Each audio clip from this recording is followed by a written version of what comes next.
Good afternoon, everybody. Good afternoon.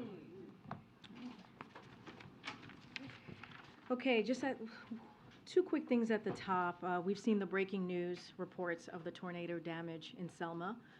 First, our hearts and thoughts go out to the Selma community and everyone impacted by the storm.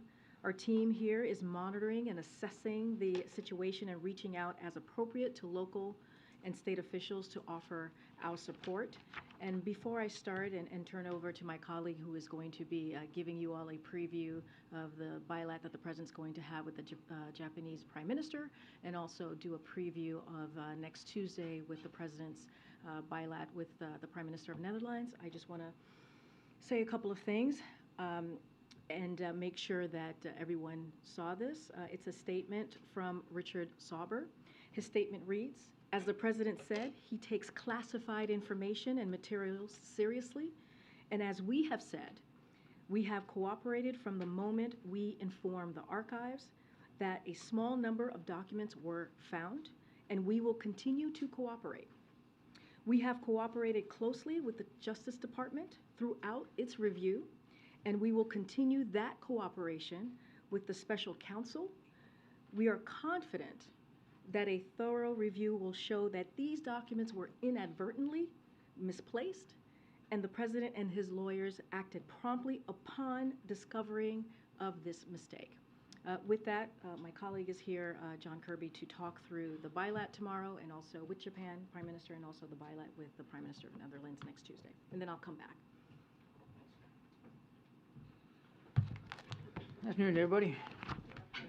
So I think tomorrow, President Biden's going to be welcoming Prime Minister Kishida of Japan here to the White House. He's looking very much forward to that. Two leaders have already gotten to know each other quite well during in-depth discussions over the last year, Cambodia, at the East Asia Summit, and in Tokyo for their bilateral meeting and the Quad Summit in May of 2022, as well as through their work together at the G7.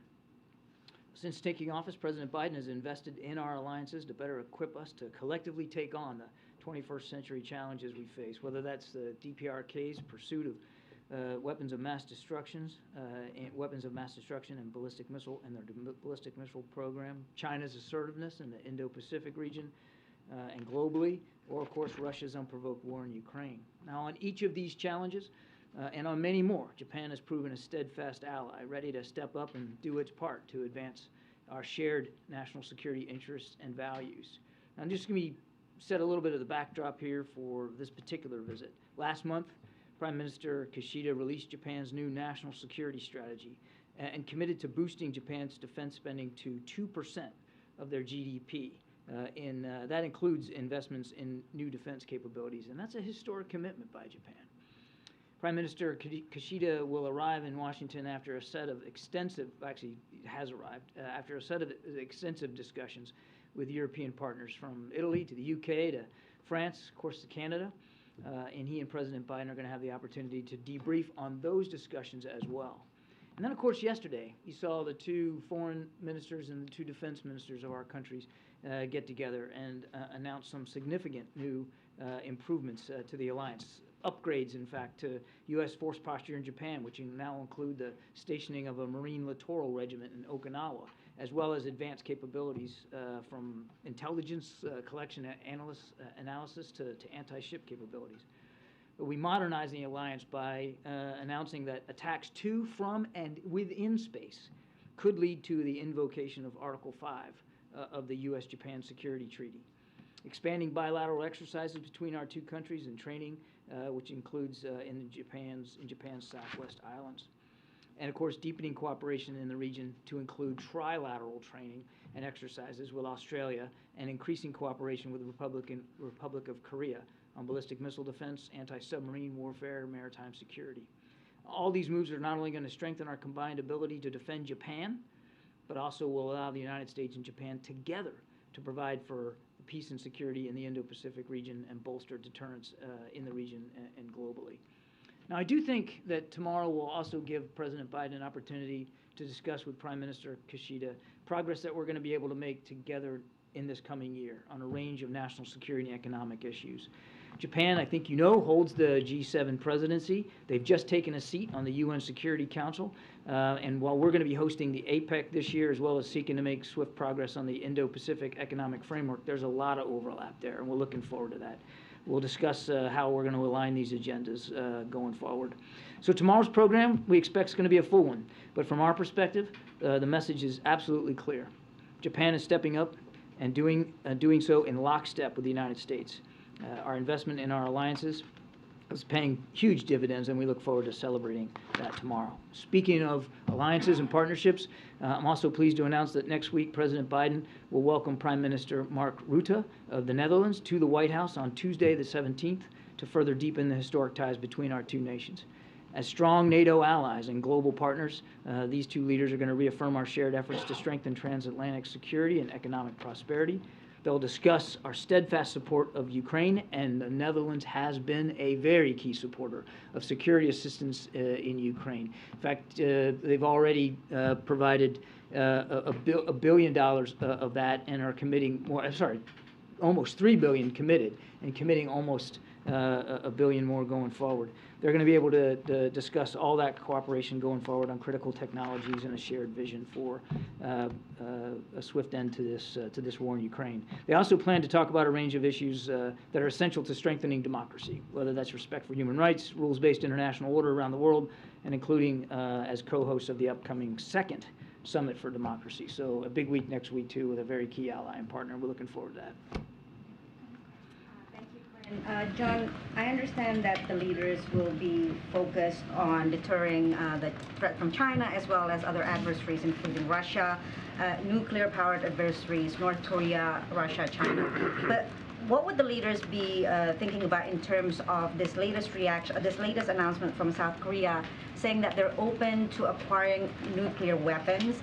Will President Biden and Prime Minister Kishida be focused on this? And does the administration believe that a nuclear South Korea contradicts U.S. policy of denuclearization in the entire peninsula? The United States remains committed, President Biden remains committed to the complete denuclearization of the peninsula. And that hasn't changed. The Republic of Korea has made clear that they are not seeking nuclear weapons. But what we are going to seek jointly together with them are improvements in extended deterrence capabilities. So we're going to move forward on that. Okay, and while we have you here, Ukraine has confirmed that they will be receiving tanks from the UK as well as Poland. And during President Zelensky's visit, I think President Biden made it clear that the reason that the U.S. is not providing all the weapons that Ukraine is asking, including these kinds of, tanks, is to ensure that the U.S. is avoiding an escalation to the war and ensuring NATO unity. Does the president believe that UK and Poland's decision to provide tanks to Ukraine will work against those goals? The president fully supports those decisions, and those are sovereign decisions that those nations make about this kind of security assistance they provide. That's been the case throughout this entire length of the war. We respect that sovereignty, and we certainly are grateful for all the additional security assistance that nations are providing. I talked about the Netherlands. They've provided air defense capabilities as well as howitzers. So we're grateful for that. But these are decisions that they have to make. The president believes, and these announcements, I think, reinforce this belief that there is terrific solidarity by the international community behind Ukraine and finding ways to support Ukraine. Just next week, Secretary of Defense will be hosting yet another contact group meeting over in Europe to contribute or to find ways to contribute more security assistance from more partners. Those have been very, very successful. So the president believes that that all these decisions are actually mutually reinforcing of a larger issue here, and that is solid international community support behind Ukraine. And just to recap on the visit tomorrow, is there's going to be any more announcement outside of the defense aspects of this visit? I'm not going to get ahead of the meeting that hasn't happened yet. I'll let the president summarize it. We'll have a readout afterward. Thank you. Non-Japan question, since we have you here, John. An organization called Hostage Aid Worldwide has sent a letter to the president asking for a meeting with him regarding the hostages that have been held, who are dual national, who've been held all over the world, but particularly in Iran. Until now, they have not got an answer. Do you know why the White House is not giving them the attention that been given to other hostages? We take each case seriously, and we take each case individually. And just to be clear, dual national citizenship has nothing to do with it. If you have a blue passport, if you're an American citizen, whether you're a citizen of another nation or not, doesn't matter. That means you're going to be treated the same. All Americans are treated the same, regardless of whether they have citizenship in another nation. Paul Whelan's a great example of that. So we work each case individually, we work each case seriously, and we try to keep the families as informed as possible. I won't speak to specific meetings that have or have not occurred.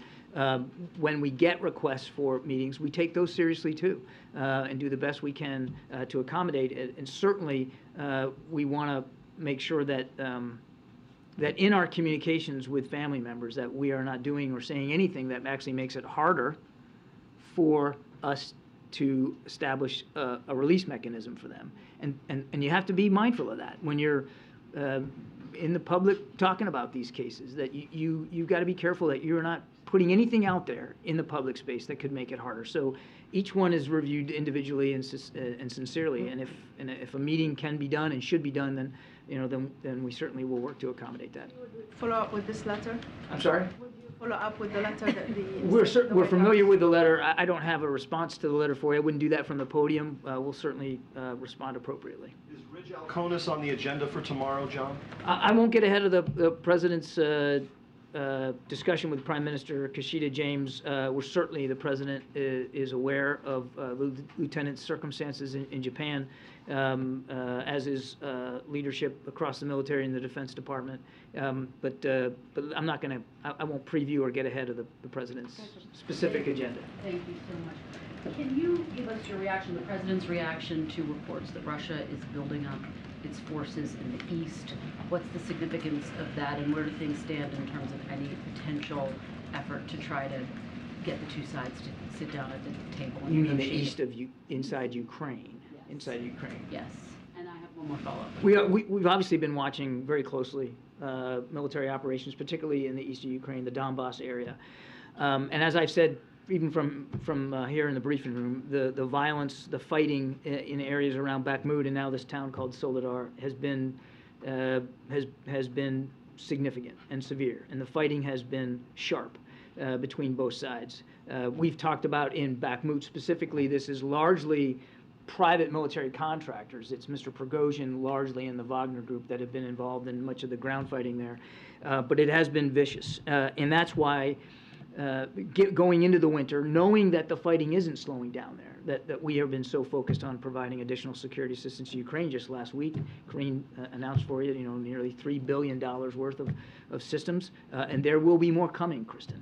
I can't speak to Russian intent here or specific unit movements or what their goals are. I wouldn't presume to speak for the Russian Defense Ministry. I would just tell you that as they continue to literally throw bodies at the fighting in Bakhmut, because they have lost an extraordinary amount of largely convicts in this fighting. As they continue to do that, they need to know and understand that the United States, as well as our allies and partners, are going to continue to make sure that Ukraine can defend itself in that area and do so effectively. And I mean, I don't mean to belabor this, but look at the area, right? This is the Donbass area. We've talked about this. It's a lot like Kansas. It's farmland. It's open ground.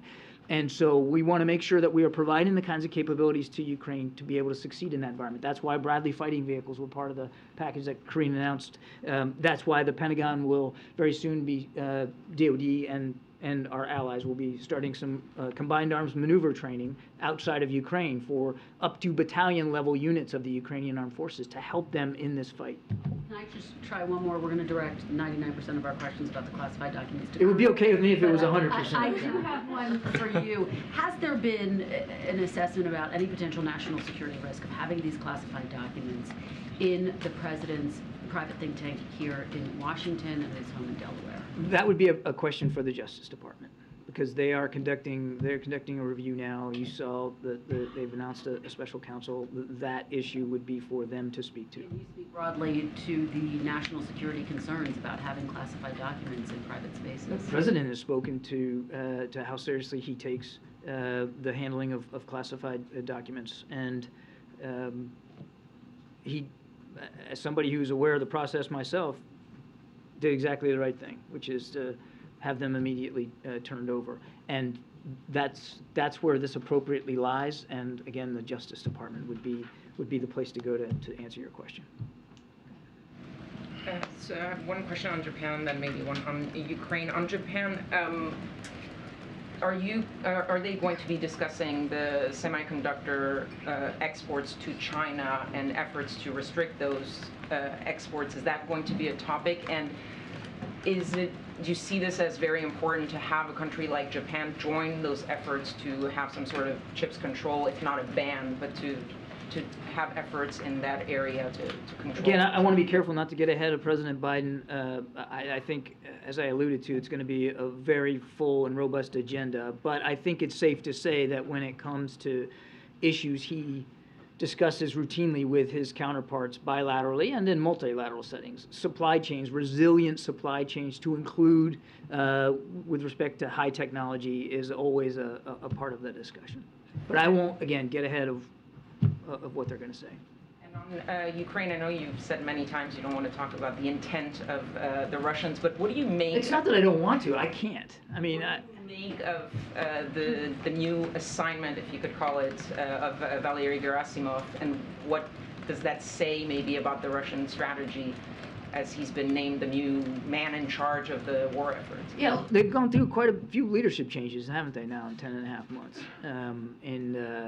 Again, I think Karine said this very well yesterday. We'll let the Kremlin speak to their decision-making here.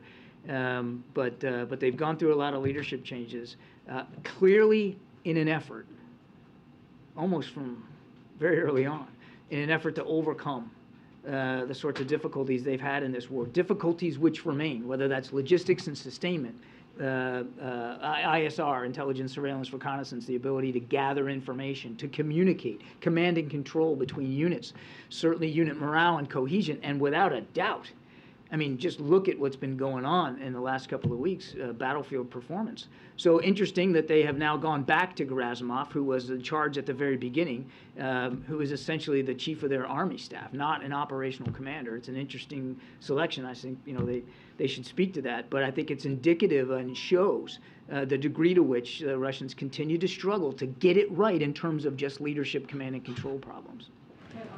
Yeah, thank you so much. I had a question, like tensions are rising again between Sweden and Turkey. How confident are you that these two countries can resolve these tensions, and how confident are you that Sweden would be able to join NATO soon? And I would have a follow-up. We firmly support their ascension. I think you know that. President Biden's made that very, very clear, and so too does the vast majority of NATO nations. I'll certainly let those two nations speak for themselves in terms of the discussions that they're having. You saw yesterday Swedish officials said publicly that they believe that these discussions are actually on a positive track, and we certainly hope that's the case. And on the classified documents, have there been, any other countries in touch with the administration expressing some kind of concerns about how secure classified documents are and how, confidential information about those countries could have circulated? I'm not aware of any such discussions or concerns. Alex in the back. Thank you.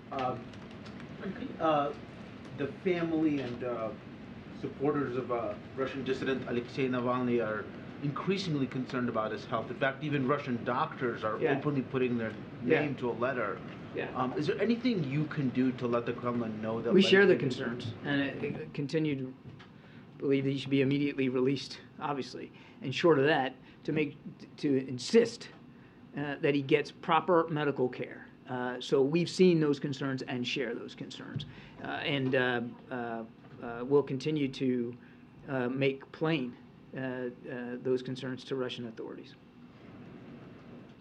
Is the United Sorry. States concerned that Soledar has fallen to the Russians or is could be falling to the Russians. Can't confirm the reports that it's fallen. I mean, I've seen the Russian proclamations about this. The Ukrainians tell a different story. We're not on the ground, so we're not in a position to confirm it.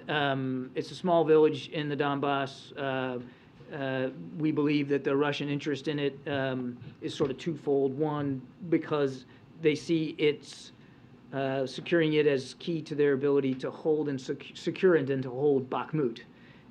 There's also salt mines there, so we also think that there's a bit of an economic incentive, particularly by Mr. Prigozhin, to take possession. And if Russia were to take Soledar, what would that say about Russian advances in that area? I think yeah, great question. I think, look, we got to keep this in perspective.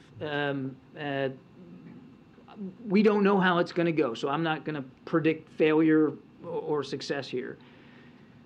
But even if both Bakhmut and Soledar fall to the Russians, it's not going to make it's not going to have a strategic impact on the war itself, and it certainly isn't going to stop the Ukrainians or slow them down in terms of their efforts to regain their territory.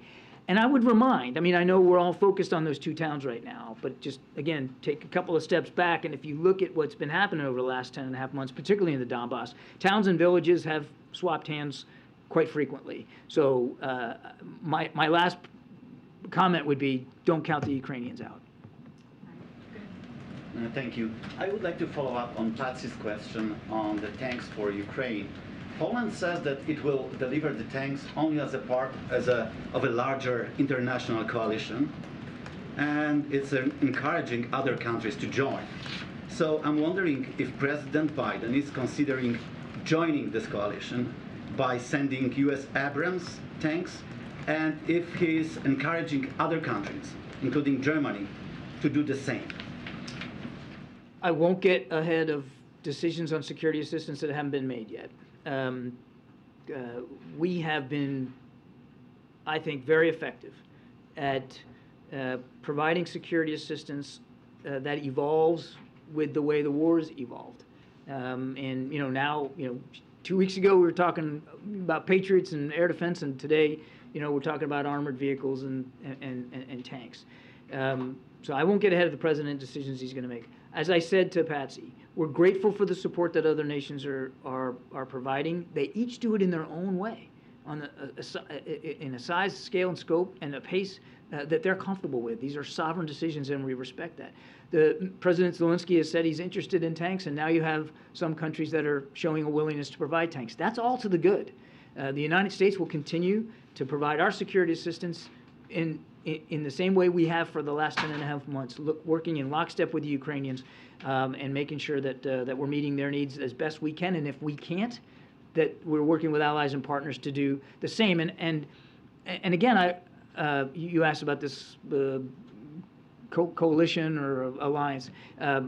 Again, we believe that there has been an incredible framework established already internationally to provide security assistance specifically to Ukraine, and that's through this Ukraine Defense Contact Group. There's another meeting next week. We're very excited about that and looking forward to it. May I follow up? Because the president says that the war is in a critical point.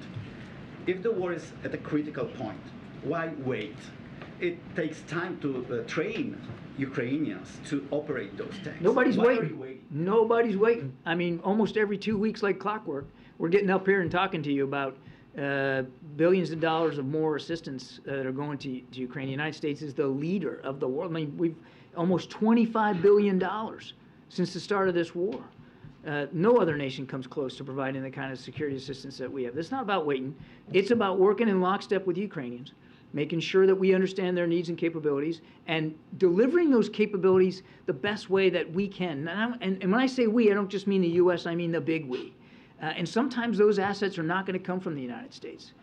Sometimes they're going to come from other nations. And maybe that's better for the Ukrainians, either because it can get there faster or because it's a capability that they're more comfortable using and won't need quite as much training and operation and maintenance on it. And there's lots of reasons lots of things that go into these decisions. Yeah. All right, Justin, you have the last question. Oh, I was, in fact, going to ask, not that we don't always appreciate your appearance in the briefing room, but if we could maybe pivot to... I was trying to give you the question. It's fine. It's fine with me. I will depart. All right. Thanks, everybody. Justin. Jeez. Justin, Oh, my goodness. Wow. Justin did not hold back at all. And I think you did that on the plane last week, too. I remember. I'm keeping track. All right. I'm keeping track. All right, Chris, it's yours. So a few questions about the classified documents. First off, is the president willing to be interviewed by federal investigators about his handling of classified documents? So first, let me just say, I'm just not going to get into hypotheticals. This is something for the Department of... Not a hypothetical question. There's an investigation ongoing. Will the And- president but speak to investigators? it's in the ongoing review, right? You're asking me about something in the future, and I am telling you that I'm not going to get ahead of what the Department of Justice is going to decide. Look, I want to reiterate what you heard from the president today. It is important for the American people to know this. Is that the president has said he takes classified documents and information very seriously. This is something, as you all know, that he will not shy away from saying, and has continued to say this week.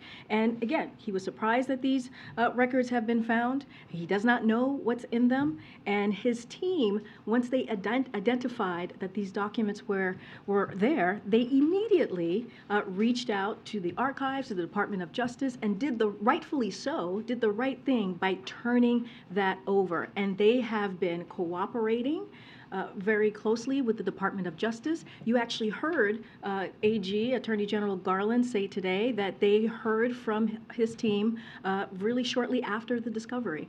And so, I just want to make sure that this is understood, that he takes this very seriously. So speaking of him taking this seriously, this is the kind of thing that can cause government employees to lose a security clearance. This is a serious matter, as the White House has said. Was the president sloppy in his handling of classified material if there are multiple locations where classified documents are being found? Look, I said it in the statement. It's in the statement from his lawyer, Richard Sauber, and at the end, he said, we are confident that a thorough review will show that these documents were inadvertently misplaced, and the president and his lawyers acted promptly upon discovery of this mistake. I'm going to leave it there. That's what his lawyer said. But again, this is something that the president takes very seriously, and we have been coordinating. They have been coordinating, his lawyers have been coordinating very closely with the Department of Justice. The last thing is, the initial statement from the White House came out on Monday. The president addressed this on Tuesday in Mexico City. All the conversation was about the documents in the office. However, according to the Attorney General, documents were found on December 20th in his garage in Wilmington. Why was that not immediately addressed? Is the White House being transparent about that if that was already known and not discussed up front? So you said transparent. I want to say that we have been transparent here. That is why the minute that his lawyers found those documents, they reported it. They reached out to the archives and the Department of Justice, and they did that voluntarily. And they were not compelled to do it. They did it voluntarily. Now, I want to step back a little bit as you're asking me about the timeline. Look, the lawyer said we have been working closely with the Department of Justice and coordinating a search that was still ongoing to ensure any additional documents were in the proper possession of the government. After that search, after the search concluded last night, we released a statement disclosing the facts from that search, as you all know, this morning. This is all part of the Justice Department process, and you heard the Attorney General speak to this today. So we are being very careful to be fully cooperative with the Department of Justice and providing details as appropriate as part of that process. So why did you fully describe the documents when we were firstly asked this week? Because, and I actually answered that question. I said because there was a process happening that was currently ongoing, and I'll refer you back to my comments that I made just yesterday. Go ahead, Mary.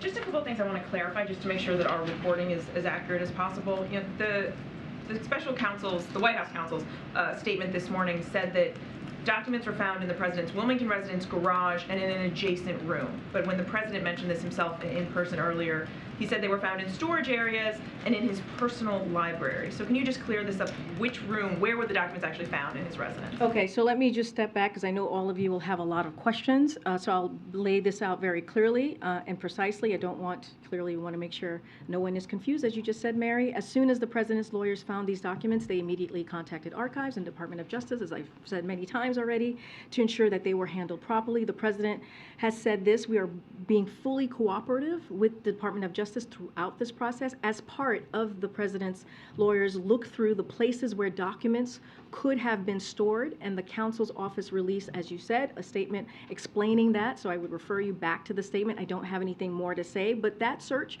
was completed last night, and now this is in the hands of the Justice Department. So look, I want to be very prudent here, as I said yesterday, as you all have reported over and over again. About any questions about this, any specifics, there's a review going on, and I would refer to Department of Justice or my colleagues in the counsel's office. But again, I'm just not going to go beyond what the president said. We just laid out the process that was taken. It sounds like you're saying we should go off of the council statement saying it was found in the garage in an adjacent room. I'm just saying I'm not going to go beyond what the president said. I'm not going to. Mary, I completely understand. I just want to be very careful because there is an ongoing investigation. I want to be prudent here and make sure if you have any additional questions about where things were found, again, I refer you to the statement. I'm not going to go beyond what the president said. And one other point of clarification. The president said Tuesday he was surprised to learn about the documents at the Penn Biden Center, that he didn't know what was in these documents. He didn't sort of repeat that this morning about the documents found at his residence. So was he also surprised to learn that they were classified documents at his residence, and does he know any information about what's in them? He was surprised that the documents were there, and that is also in line with what we shared this morning. And again, he takes this very seriously when it comes to classified information, when it comes to classified documents. And again, it still stays the same. He was surprised that the records were found. He does not know what's in them. That has not changed. And again, his team, when they identified that they were there, they immediately reached out to the archives, reached out to DOJ, just as they did last night, and as we have pretty much laid out previously. And one more, just because much has been made of the differences here between the way you all have handled these documents and the way that the former president handled documents that were taken from the White House. When the FBI Garland said when the FBI went to the location being the president's residence and secured these documents, did the FBI just retrieve documents, or was there a search of the residence?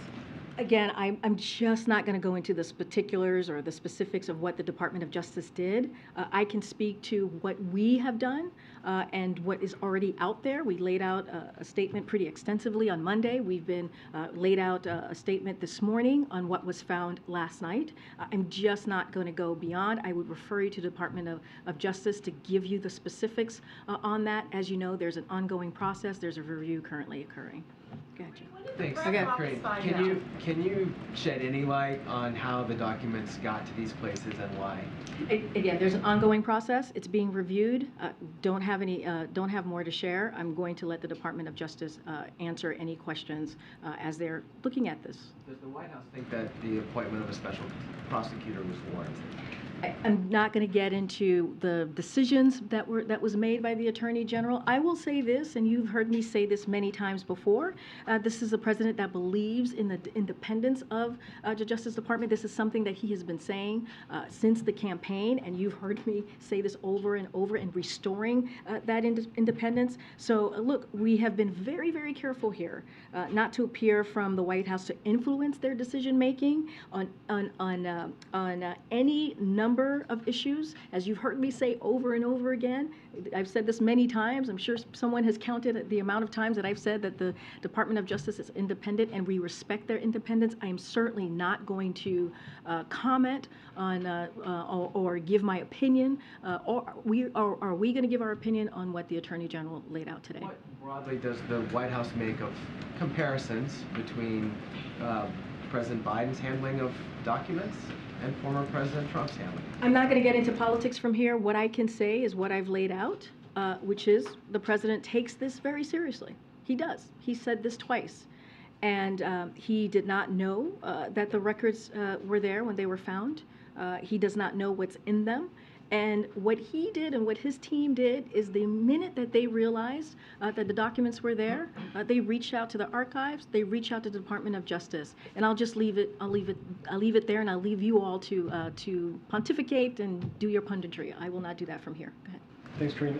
In the statement from the special counsel about the second set of documents, it says the lawyers have completed the ongoing review by the president's legal team last night. Does that mean there are no other locations where documents can be stored? There's no other search underway at this moment in time for documents from the Vice President's side? So as I'm just going to, again, that statement pretty much lays it out, that they have, as part of the lawyers, they look through the places where documents could have been stored, and the counsel's office released a statement on that. Now it is in the hands of the special counsel. So we should assume that it has been completed? You should assume that it's been completed, yes. Okay, and then I just want to square something that Chris was asking about. The review was underway when you guys gave a detailed statement about the first set of documents. The review was underway when the President spoke about the first set of documents. You're now saying that you didn't talk about the second set of documents, discovered almost a month prior, because a review was underway. I don't understand. It doesn't make any sense. No, the review was underway the entire time. The only difference was that reporters had information on the first set of documents, and therefore you chose to exclude the second set of documents until reporters got information on the second set of documents. Well, let me unconfuse you for a second, Phil. Look, we are trying to do this by the book, and I said yesterday this was under review by the Department of Justice, and the process is as such. When the President's lawyers realized that the documents existed, that they were there, they reached out to the archives. They reached out to the Department of Justice. Rightfully so, may I add. That is what you're supposed to do as lawyers. That's what they did. And they have fully been cooperating with the Department of Justice. And again, I said this earlier in answering a question you heard from the Attorney General. He said shortly after the documents were discovered, that we did outreach. The President's lawyers did outreach to the Department of Justice and archivists. Nobody's questioning that. That's not what we're asking about. We're asking about. I'm telling you that there's a process. I just laid out what the process is, and I'm about telling you the that public we were process of- trying to do this by the book, and it was an ongoing process. I'm not going to get beyond that, but that is how this works. How can you say this was transparent when you've sat on this information for more than 2 months? Thank you, Karine. Thank you. We are seeking information, and I appreciate and understand why the press office can only say so much. So help us understand this. Who are the President's personal counsel that the Attorney General referred to today? I was asked that question earlier. Let me get back to you. I actually don't have that answer. I think I know who it is, but I want to make 100% clear. Bob Bauer is one, potentially Dana Remus, James Garland, Robert Leno. Are they the ones that have been contacting the Justice Department? Look, again, I don't want to, I want to say the right thing from here, so I would have to talk to the White House counsel, or you would have to reach out to the White House counsel to talk about who is his personal lawyers. And to button this up, the first set of documents were found in November at the Penn Biden Center here in Washington. But why did it take until yesterday and until this morning, apparently, for whoever it was to inform Robert Lausch that that final document was found? Was that because there were press reports earlier this week? Again, and the hope was that nobody would find out? Again, or was it because there is a process, an ongoing process that is occurring. We did this by the book. And what I mean by that is the moment that the lawyers discovered that the papers were there or the documents were there, they reached out to the archives, they reached out to the Department of Justice, and they immediately, rightfully so, reached out to them to let them know what they had discovered. And that is the process. That is what that is what his lawyers did. Again, it's an ongoing process. As you stated in your question, I am limited in what I can say. It is now in the hands of the Department of Justice. They are reviewing this. As you know, the special counsel was announced by the Attorney General, and so I will leave it there. What was the President trying to say when he referenced his Corvette earlier today? Because it sounded like he was implying that because his garage is a safe place for his car, the documents were safe. And therefore, if it was safe for the car, it was safe for the documents. Is that what he meant? Look, I'm going to just leave his statement as is. I think your colleague was having a back and forth with the President. You can read the transcript of what was asked of him and why he responded that way. I'm just not going to get into specifics. And you talk about we are being transparent. Who's we, and what is the definition of transparent in this case? Is it the lawyers being transparent legally with the archives and the Justice Department, or is it the White House writ large being transparent with the general public? So number one, and I've said this multiple times already, we take this very seriously. The President takes this very seriously. He was not aware that the records were there. He does not know what is in the documents. Again, classified information, classified documents, he takes very seriously. When they were discovered, and this is the right thing to do, right? His lawyers reached out immediately to the archivists. They reached out to Department of Justice to let them know that the papers or the documents assisted. The archivist or the Justice Department? Because the Attorney General this morning said that the attorneys reached out to the archives. It was only later in December, when the second batch was apparently found, then they were reaching out to the Justice Department. I will leave it to what the Department of Justice is laying out. What we are saying that we reached out to the archivists, we reached out to the Department of Justice. That is what is the right thing to do in this case. And so I can finish here. What has been transparent in this as well is that the White House counsel has laid out in detail on Monday to all of you. Not everything, Karine, and you know that. First of all, I can't talk about this, right? Because it is the Department of Justice is reviewing it. There is a review happening, Ed, right? You know this. We just heard from the Attorney General. There is a review. I am limited in what I can say to this. Could Richard Sauber perhaps come here? I think you should reach out to the White House counsel. We're reaching out on a constant basis, Okay, so why not have them come here to the I am room to saying take to you questions? that we have put out lengthy statements, and you can reach out to them as you all have been doing, and I will leave it there. Go ahead, go ahead, Justin. Why not have them come and answer the questions? They have been talking to you all pretty regularly the last couple of days.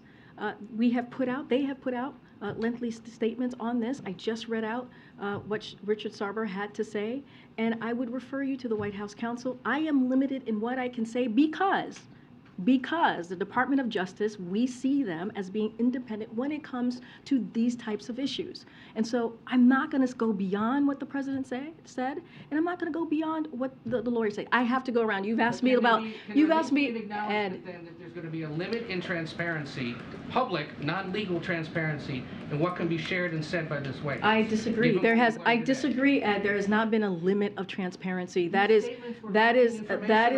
not been a limit of transparency. That I will disagree with you on that. Justin. Justin. Thanks, Karine. I did want to kind of follow up on what Ed and Phil were asking, which is putting aside the question of whether the president's lawyers acted properly in handing the documents over, there's this lingering question of why there wasn't an acknowledgement of the second set of documents earlier this week. And you said that you're working through a process and going by the book, and what I'm curious is if you're trying to sort of hint at the idea that the Justice Department asked you not to reveal the second set of documents, or you were told in some way not to disclose anything that had not been made public. I would not jump to those two conclusions. That is not what I'm stating. I am genuinely saying to you there is an ongoing process that we are going to follow, and I am limited in what I can say from here. That is why my White House counsel colleagues we refer to them these past couple of days. Now this is in the hands of the Department of Justice, as you all heard from the Attorney General himself. I think I guess I remain confused. If the Justice Department didn't ask you not to disclose these documents, why on Monday, as this news was coming out, Tuesday, as the president was talking about it, you didn't say, here's everything we know at this point? You know, the first set was found at the Penn Biden Center, the second set was found at his office. We're searching to make sure that there's nothing else. Because there's an ongoing process, and you heard directly from the Attorney General today, and that is the process. That is how this is going to go. It is not going to come from here, from me at this podium. It is going to come from the Department of Justice, and that is just the process that's happening currently. I feel slightly bad about chasing Kirby from the room, so I'm going to ask you one thing not about the special counsel, which is... What? No, now you can't. You can't now ask a question that you could have asked to Kirby. Well, it wasn't for Kirby. It was for you. Okay. You got a question yesterday, actually, about Moderna raising the prices of the COVID vaccine, and said that you take the question. I was wondering if you had And I did. I actually did, and Michael is not here. I was going to provide this information to him today. So I don't want anybody to be confused here. As you know, this is incredibly important. So you can go to 90,000 locations and get a Moderna or any COVID-19 shot for free. That is currently what folks can do, and they are our best protection against the XBB 1.5 right now. So please, if you haven't, please go get your shot. As you've heard from me, as you've heard from our COVID-19 team here, has been very clear on why this is important and why folks should get their shots. As it relates to the question, what Senator Sanders is talking about is future shots. And the process of moving toward a commercial market for COVID shots. So we share this concern that those shots should be affordable. That is something that we share the concern with Senator Sanders. The price hike here is hard to understand or to justify.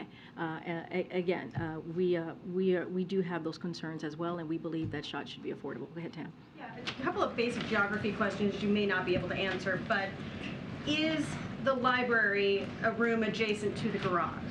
Again, I don't have any of this information that I can provide. This is under review. I would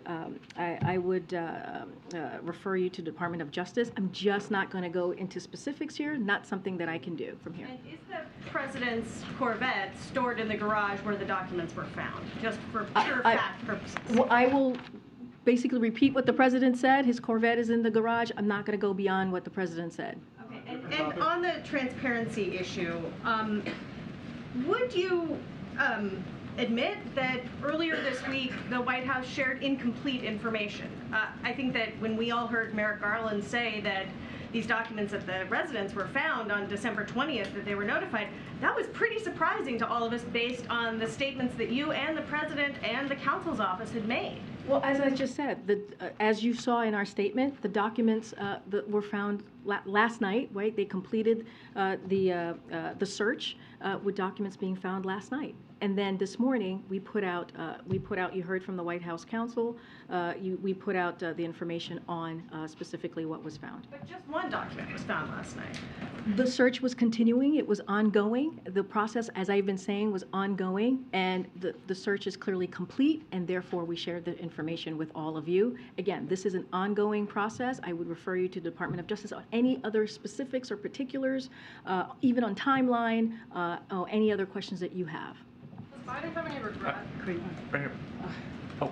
I'm going to go back. Go ahead.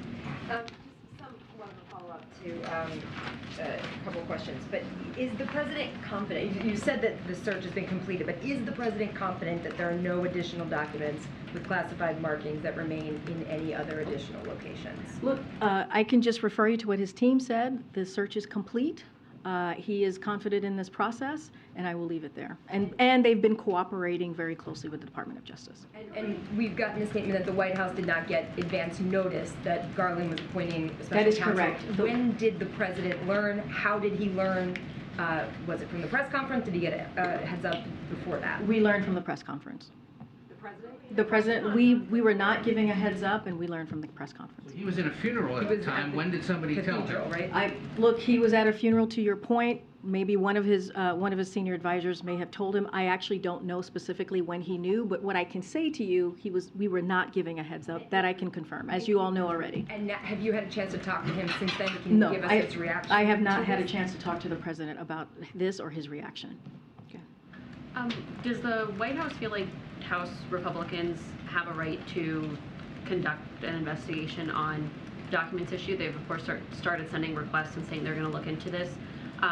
Does that fall in the realm of sort of legitimate requests from House Republicans right now? Look, I'm not going to speak to what the House Republicans decide to do. What I can speak to is that we are, the president's lawyers is complying, and they are working on this with the Department of Justice, as they have been. Again, this is something that the president takes very seriously when it comes to classified information, when it comes to classified documents. I'm just not going to go into what the Republicans on the House do or don't do. And then, sorry, just separate from this, I was wondering if the White House had any thought on the Senate primary in California that's shaping up. So as you know, the president sees Senator Feinstein as a long-time friend and also a colleague who he deeply respects and has collaborated on historic pieces of legislations over the years, and such as the last federal ban on assault weapons. So he respects the talented officials in California who are expressing interest in running for her seat. And we are prohibited from here, as you know, about talking about campaigns or elections, not something that I can do from the podium. So it would be inappropriate for me to weigh in with more specifics on any forthcoming Senate race, including the one in California. But clearly he sees her as a longtime friend and colleague. Go ahead, Joe. Yeah, the president, when he was in Mexico City and asked about the classified documents that were found in the private office at the Penn Biden Center, said that he didn't know what the documents contained or what was in them. Is that the case also with the documents found at his Wilmington residence, that he doesn't know what those documents involve? Yeah, I already answered the question, and he does not know. He's not aware of that the records were there. I'll come over. Sorry, could you just clarify a little bit more about when you say that we inform the archives immediately, the Department of Justice immediately, since this happens in various points in time, what exactly was said at which juncture? Because it seems to be there's some conflict there in some... Look, again, I will refer you to the Department of Justice. What I can tell you is that his lawyers reached out to the archivist, to the Department of Justice, which is what you're supposed to do, which is the right thing to do. I'm not going to get into specifics of time, of who they reached out to first. I would refer you to the White House counsel to get more specifics. It is an ongoing process, and I would again refer to either the White House counsel or Department of Justice for that specific question. Go ahead, Kristen. Just a couple of outstanding clarifications before I get to questions. Sauber said there were documents in the garage and one document in an adjacent room. Merrick Garland said the DOJ was informed of one additional document this morning. Is that the same document, an additional document, and the document found in the adjacent room? So let me just say, during the review, and this is so that folks know, the lawyers discovered among personal and political papers a small number of additional Obama-Biden administration records with classified markings. All but one of these documents were found in storage space in the president's Wilmington residence garage. One document consisting of one page was discovered among stored materials in an adjacent room. No documents were found in the Rehoboth Beach house. Look, I just want to underscore that this is something, again, that the president takes very seriously. It underscores how we executed the search with the DOJ to make sure that they continued cooperating fully with the review. And I think that is what we are trying to be very clear about, is that we have been the president's lawyers has been cooperating fully. I'm not going to get into the specifics as to you have the statement. I would refer you to the president's lawyer or anything else specifically on this, or the Department of Justice, because they are actually reviewing this currently. To go back to something we were trying to pin down yesterday, can you tell us today, when did the president find out initially about that first batch of documents and then the second batch? Our reporting says he was told on November 2nd. Is that true? So what I can say to you is that the president has been kept informed by his counsel throughout this process.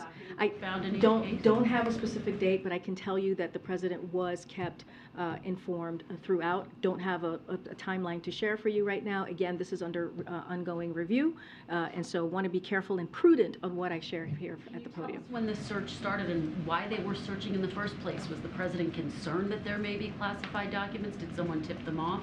What sparked this? Again, I'm just not going to go into details from here. I'm not going to go into specifics from here. This is this review is continuing, is ongoing. I would refer you to Department of Justice. You have said repeatedly, the president has said he takes classified documents very seriously. If that's the case, why were these classified documents being stored in his garage? Look, again, and not just me, he has said this. You have heard the president say this twice already, and he's said this before. Classified documents and information, he takes that very seriously. And you see, the garage is an appropriate place to store classified material. I'm not going to go into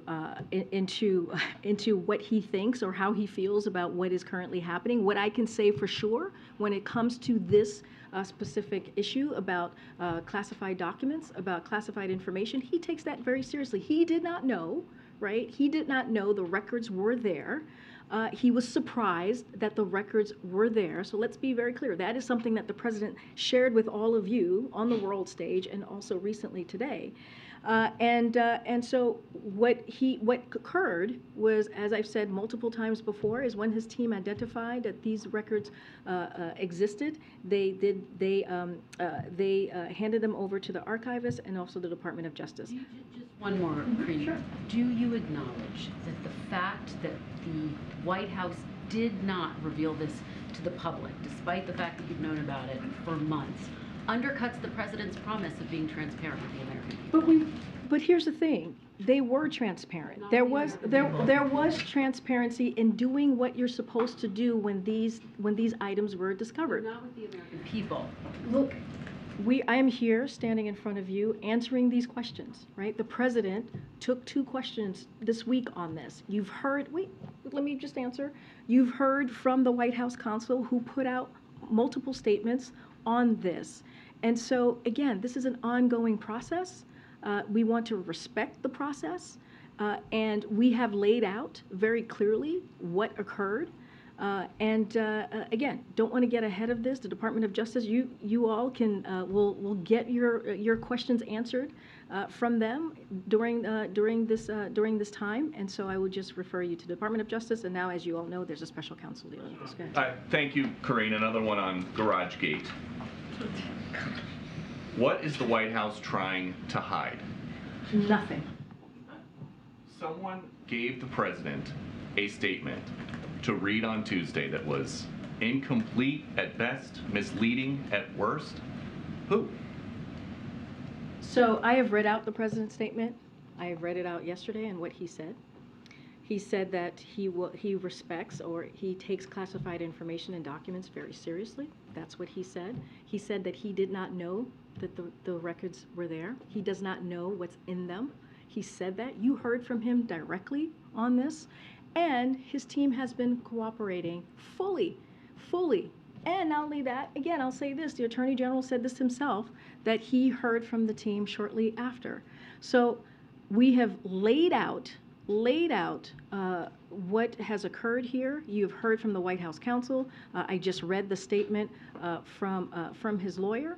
And again, we take this very seriously, and the president does as well. When will the White House release a log of visitors to the Wilmington House? Peter, you've asked this question, or your colleagues have asked this question before. Let's not forget what we did here in this White House. We instituted something that the last administration got rid of, which is putting out the White House, making sure that there was a White House log, extensive White House log, so the American people got to see. House where there is potentially unsecured, classified material. Again, I am telling you, we did something that the last administration got rid of, which is instituting the White House logs. Did you ask the last administration why they got rid of the White House logs? Okay, let's go. Let's go. Well, did Fox did?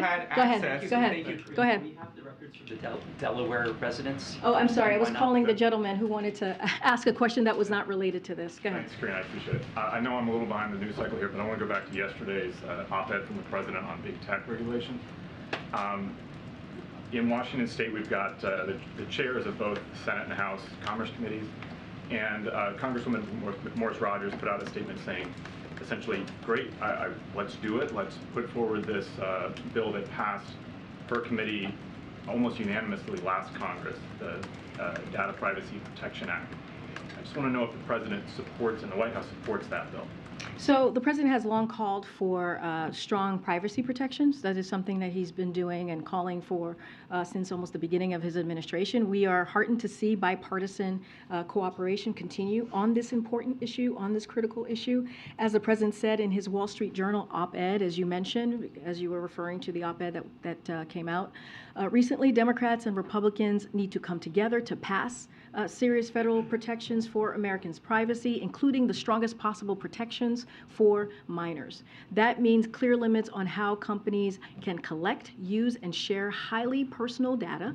We welcome, to your question, we welcome the partnership of Senator Cantwell, our Chairwoman McMorris Rogers, Congressman Pallone, and others in getting a bipartisan product to the president's desk that protects our privacy and also protects the privacy of our children. We think this is a critical, important issue, and again, we'll continue to call for this. The point on that has been specifically the pushback from California lawmakers worried about preempting state laws like California's. Does the president believe that it's important to have a strong, like a national standard for data privacy, even if it's weaker than individual state laws? So look, I don't have any news to make about specifics of the pieces. That's what's the specific pieces of the legislation. I'll just say this: we look forward to working with both parties and both houses to get privacy and other tech legislation done. We think again, it's important for the protection of the protection of privacy is important for Americans across the country, but also let's not forget our children. Karine?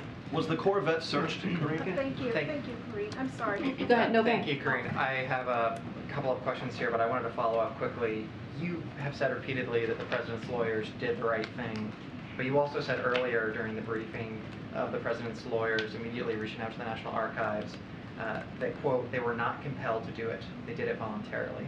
Is it the position of the White House that legally the president could have just held on to these? That's not what I'm saying. I'm saying they did the right thing, period. I wouldn't read into it. I'm saying that they did the right thing and they did it voluntarily because it is the right thing to do when you find these types of documents to indeed reach out to the archivists and reach out to the Department of Justice. So they, and outside of that, they have been cooperating very closely with the Department of Justice. It is and rightfully so, they did this. But I guess I'm just a little confused and I want to move on. But what did you mean when you said that they, were not compelled to do it? They did the right thing. That's it. I wouldn't go down into a rabbit hole on this. They did the right thing by reaching out to the archivists and to the Department of Justice. Does the White House know how many stops these classified documents made before they ended up in his home in Delaware or in the Biden pen office? For instance, can you rule out that there was a third stop between a secure location and the garage? Again, I would refer you to Department of Justice. And then there was a question that was asked about the visitor logs with regards to folks who have come in and out of the president's home in Delaware. Does the administration have any idea between the garage and the Biden pen office just how many people could have gotten their hands on this? Or, are we to assume that the White House doesn't have an estimate that they There's don't an know? ongoing review on this, and I would refer you to the Department of Justice. Okay, and then, just finally, the president has said that his lawyers have advised him not to ask what was in these classified documents. I don't understand the purpose of that. He's the president of the United States. He has access Because to all we're trying to classified do this by the book. We're trying to do this in the appropriate way. And so that's what I would say to you.